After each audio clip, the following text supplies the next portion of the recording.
This program was produced by and first broadcast on Radio Kidnappers, a community access media station.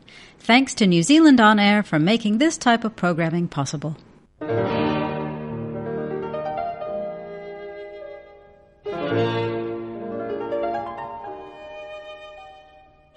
This is Jeremy Roberts on behalf of Hawke's Bay Poetry Live, a program broadcast weekly on Monday afternoons at 1:30 p.m. You can also go to the Radio Kidnappers website to listen to previous interviews. You can click play or download. Today I have two guests in the studio, Ian Watson and Duncan Bowles, both poets. Firstly, Ian Watson. Ian is a poet who lives in the Hawke's Bay. Since his early teens, he has had a passion for poetry, sparked initially by the gift of a book of Sam Hunt's poems. He credits poetry with having helped him get through many of the dark spells he has encountered on his journey through life. Ian was diagnosed with slow progressive MS, of course multiple sclerosis, around 30 years ago. It was a devastating setback he could have allowed to overwhelm him. Instead, it was one he was determined would not define and dictate his life. He managed to build a successful career in advertising and marketing and fulfilled a lifelong dream to travel. Over the years, Ian has toyed with the idea of committing some of his poem ideas to print. With the creative help of friends and the encouragement of his wife, Ava, he has self-published Words Amongst Friends. I've seen the book, and it's a beautiful design which was done by his friend Len Cheeseman. And all profits from sales of the book will be donated to the Multiple Sclerosis Society in recognition of the ongoing help and support they provide for people with MS and their families. Welcome to the show, Ian. Thank you, Jeremy. Nice to be here.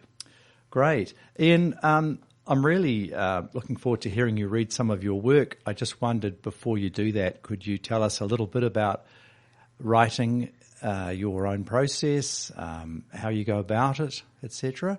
Well, I think, it's normally I rely on, it'll be a line or an idea or something, and often I'll carry them around in my head for a few days and then commit them to paper, and often these days I will I'll speak a few lines into the notes section on my iPhone, and that's sort of the way I'll start it. I'm one of these people who really doesn't like to sit down in front of I have a fear of the blank page. I don't really like to sit down in front of the blank page. Curse of the writing class, absolutely. Isn't it?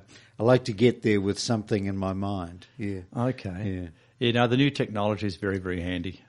It's helpful in that sense. I'm not sure how many notebooks are sold these days, but you've got to just get those fragments down, don't you? Well, I think it is fragments, and then some of them end up in the bin, obviously, I think, for most of us, but then occasionally an idea or two will come along and you want to commit it, take it further.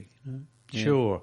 Would you like to read one for us now, Ian? Sure. I'll read a poem here which is called First Dip from my book.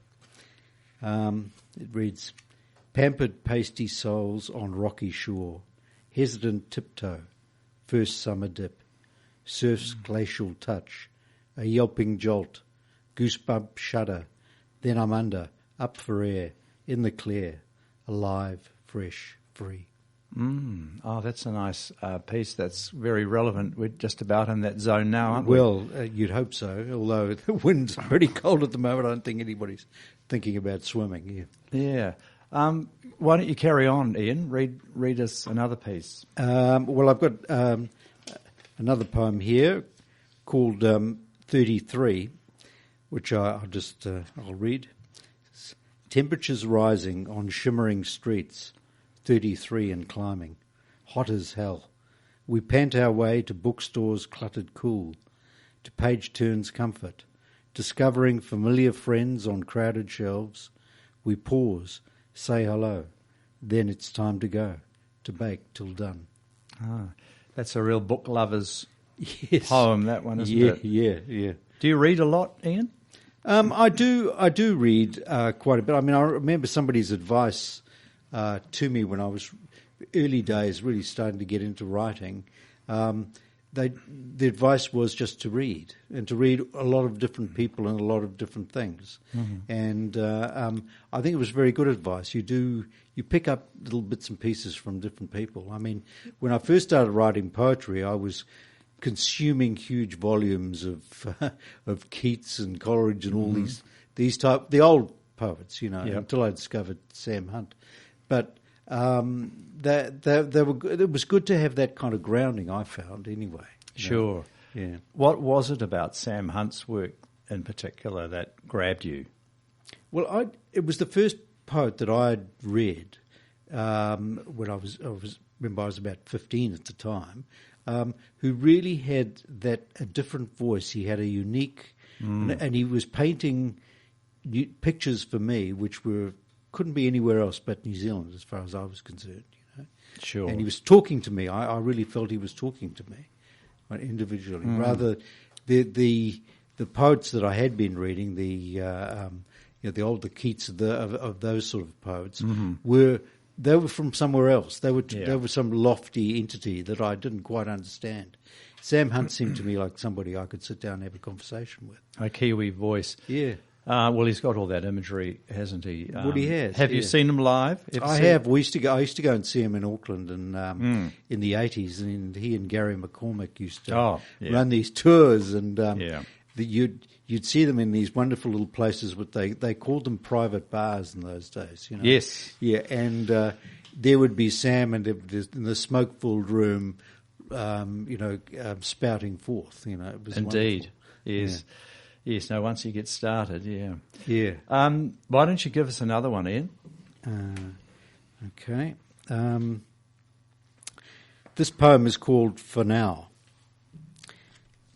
For now the city rests, paused for thought, for breath, for the chundering pissing doorways, for the naked dancing neon, for the wobbly miniskirt weaving home, for me and you, for a moment alone, for the comfort of silence, for the city will wake soon and you'll be gone, for that place where you belong, for the life that can't be paused, for that's how it is, for now.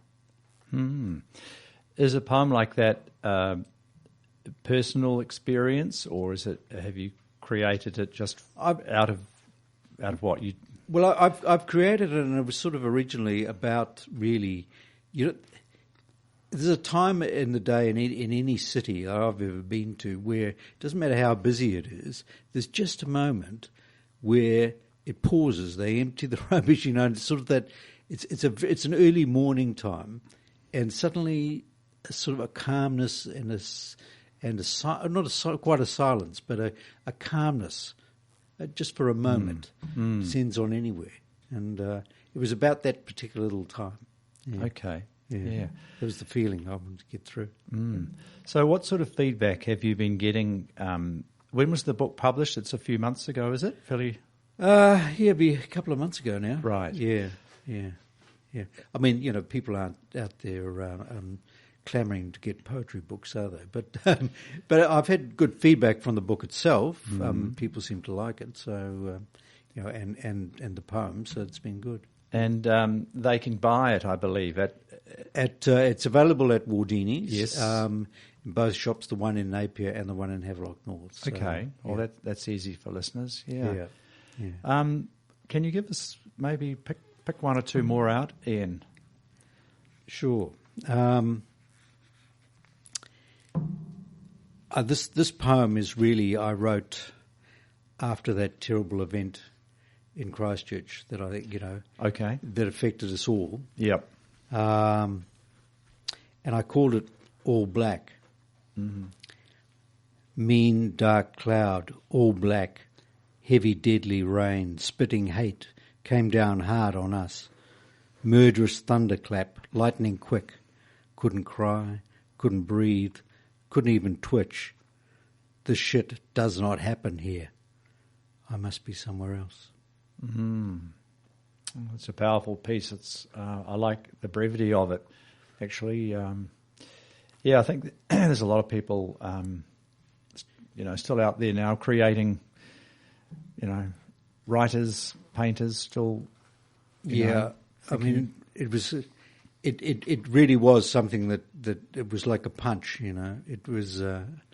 I remember I was watching something on the computer, and I was thinking this. They talked about Christchurch, and I thought, no, they can't mean Christchurch, New Zealand. I thought it was somewhere else. And I noticed the cars were Holdens, and it was maybe it is here. It was. Yeah. No, it took a moment to sink in, didn't it? Yeah. Well, look, we're nearly out of time, Ian, but perhaps you could read us one more poem. Yep. Okay. Well, I've got a last poem I'll read. I called Downtown. It says, "City cranes forward, choking, snarling, belching, no going back. Downtown. Seeing of saws, hammering of jacks, wailing of walls. Downtown. Bedlam building block by block. Someone is stealing. Downtown. Progress pounces, a concrete pour, one slab more. Downtown. Beat my head against the brick. Bloody hurts. Downtown." I like that piece. I like the way you've picked out some elements from downtown, but there's also a commentary there about what's going on behind the concrete pours. Well, yeah, it is actually what's like living in Auckland now, I think. Particularly now they've had this huge fire. Yeah. Ian, it's been lovely to talk to you. If anyone wanted to get hold of you, is there any way they could, or are you on the Facebook or anything like that? I'm not on Facebook, but you could get me on email. My address is ianincdw@gmail.com. Okay. Well, look, good luck with the book. I think it's a beautiful publication, listeners, including photographs which friends of Ian have taken in response to the poems. So it's a beautiful edition. So congratulations, and thank you very much. Carry on writing. Yeah. So our other guest today, of course, is Duncan Bowles, and Duncan was on the show about a year ago, and he now has a new publication which he'll tell us about. For those who are interested on his background, he was born and bred in London, and he's been a Kiwi pretty much since 1990 when he qualified as an osteopath. He's very well travelled, settled permanently in New Zealand in 2000, and he's been working at the Napier Port for the last few years, where he finds the physical outdoor work conducive to developing any creative ideas or concepts that arrive in his head. I like that idea. I can relate to that. When I was working on an oyster farm, I used to be out there doing a pretty mundane job, but it was a good chance to think. Welcome back to the show, Duncan. Thank you. Always nice. So you've had a book recently published through EV Books in Napier. That's right, yes. And it's a collection of your poems. It is indeed, yes. What can you tell us about it? Well, it's called The Gather of Night, so give it a title. And it took a little while to gather together, but it was quite a nice, therapeutic, enjoyable process. Yeah. Working out which order to put them in, which ones I liked to emphasise most, and deciding which ones to put in, where to put them, what emphasis to put on each thought. So yes, it was a challenging process, but enjoyable. Yeah, and so you've had a book launch recently. At Wardini Books. I might say a good thank you to Wardini Books, as Ian mentioned. They're very supportive of local up-and-coming whatevers. Yeah. And always open, which is always handy. And always do my lay-bys, which is great. Oh, good. And get anything I order. So yes, give them a thank you. Okay. But we did a launch there at the beginning of September, which went rather well. It did indeed, actually. I confess I was there myself. Would you like to read us? Yes, we'll start off with one. Okay. Here we go. Depravity falls, abandoning beauty, and loses herself, turning never-ending pirouettes across a pleasure cage of secrets. She cracks and she crawls within an ancient oath carved anew, as a butterfly on a statue's shoulder takes wings, and the lights in her windows fade. She casts a breath, her last remains, so the angels can fall in flames, shadow crossing and muttering through the depths of her pain. Yeah, many intriguing images, a kind of a character description in a way, but like how does a poem like that arrive for you, Duncan? That one was actually written while walking, the concept, while walking through Napier Cemetery and seeing a butterfly sitting on one of the statues, actually. And that just sort of fell out from there. But a bit like Ian, I seem to get a word or a phrase in my head that sort of won't go away. Usually I've misheard something, as I think I mentioned on my last one. And I thought, oh, that's quite cool. Oh, that's not what they said at all. But I like what I've got there. Yeah, it's better. Yeah, better.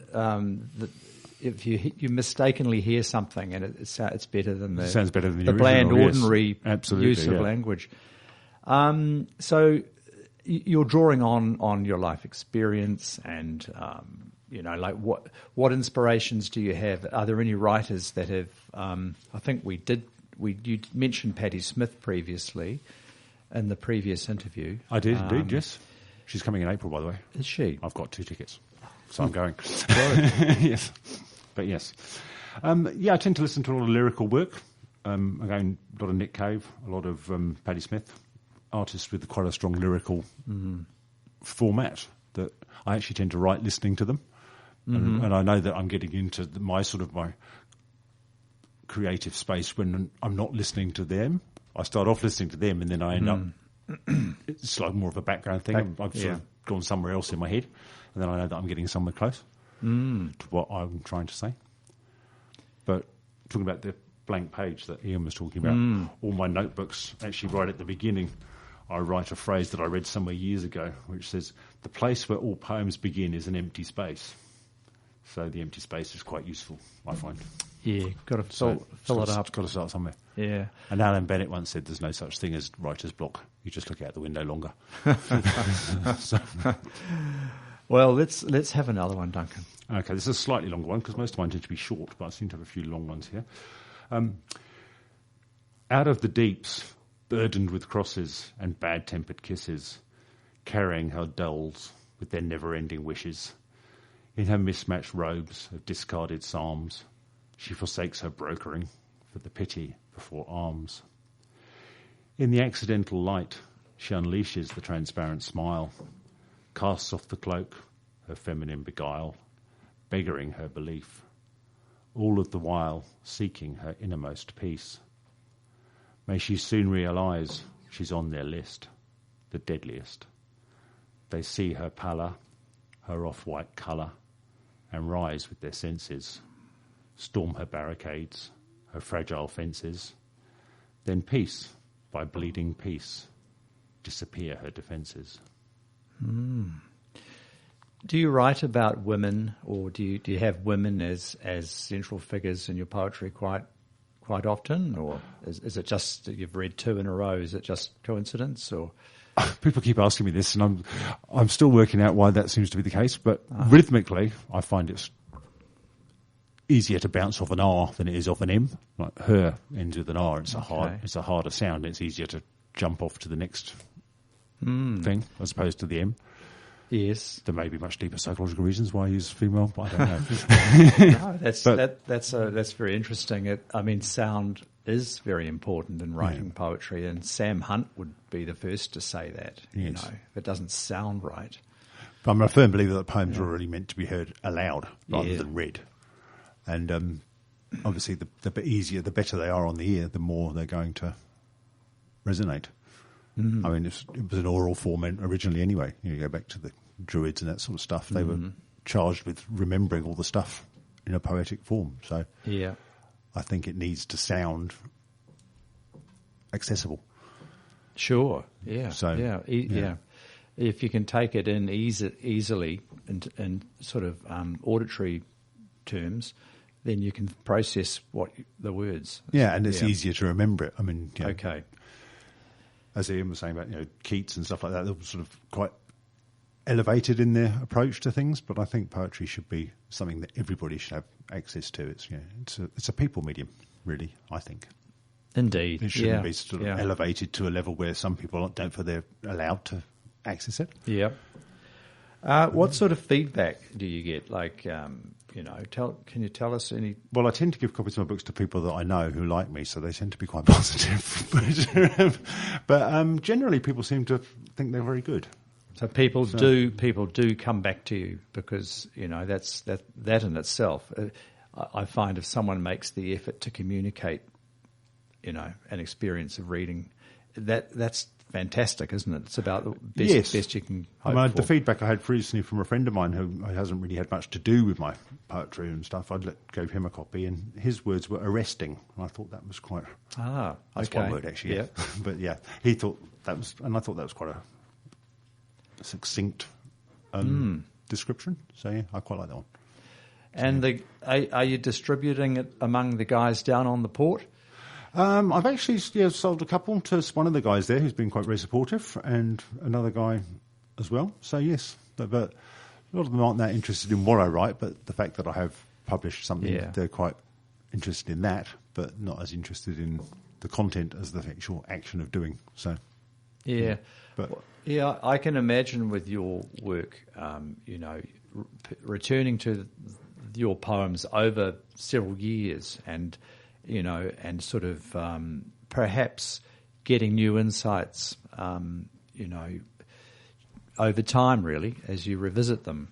Well, I find the same things. That, sometimes I reread something, I think, oh, okay, that's a bit better than I thought it was, or that's not quite what I really meant. It's not quite as flash as I thought it was. But, but once they're written down, they sort of seem to be, that seems to be them, because I find that when I'm writing something, I'll keep changing it and mucking around with it, and then I'll change one more thing and think, no, that's it. That's exactly what I want it to look like. And that's the way it stays. All right. Yeah. Read us another one, please. Okay. We'll find another one then, shall we? I've done that one there. This one I quite like, actually. Uneasy lies the end of Mary's every breath, desperate to reach the exhausted shadows, collapsing with the days in honour of the dead. Resting on her altar of unholy flowers, she lets down her guard and opens up her fright. Blossoms cry with light for this one and only night. Mm. Well, there, yet again, there's another intriguing character for us to ponder, and your imagery is really nicely refined and crisp. That's what I take out of it. Well, some of them take a while to actually get there. Because I like to go for, I think we mentioned before, maximum image with minimum wordage. So to try and I like people to read them. I don't want to make it too easy for them. I want them to be part of the process. Yeah. So So how can people get hold of your book or get hold of you, Duncan, if any listeners are interested? Probably the easiest way is through my publisher, actually, which is EV Books. Okay. And they have email address of evbookshb, all in lowercase, at gmail.com. They're based in Napier. So while I'm here, I might as well thank Val and Eris for their hard work. Yeah. And it was very enjoyable working with them. So, yes, hopefully we're going to go on and do a few more too. Oh, that's great. The idea being one of three, yes. Oh, yes. I was going to ask, is there going to be any follow-up in the near future? That's the idea. Yes. Okay. Yeah. All right. Probably best to mention that I don't write under my name. So the Gather of Night is actually under the name M.D. Rogers. And is there a reason for that, or may I ask? Not really. I think it was my mum's idea. I think it's my grandmother's maiden name, actually. Okay. So, yes. So it was an idea. Oh, that's... So, yes. That's it's a free world. Why not? Absolutely. Yeah. Yes, absolutely. Yeah. And also, going back to the female-male thing, it's a nice neutral name, really, isn't it? I mean, it worked for J.K. Rowling. Who knows? Yeah. Yes, indeed. Look, it's been great talking to you both, Ian Watson and Duncan Bowles. Thank you very much for coming in. I'm sure our listeners have enjoyed hearing you speak about your writing and sharing your work. Thank you, Jeremy. So good luck, both of you, with your publications. They're obviously very different books, and that's what we want in poetry, isn't it? Mm. Yeah. Okay, everybody, thanks so much for listening, and we'll see you again next week.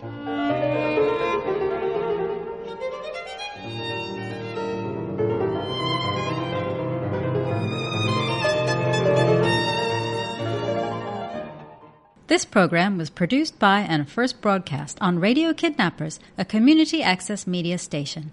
Thanks to New Zealand On Air for making this type of programming possible.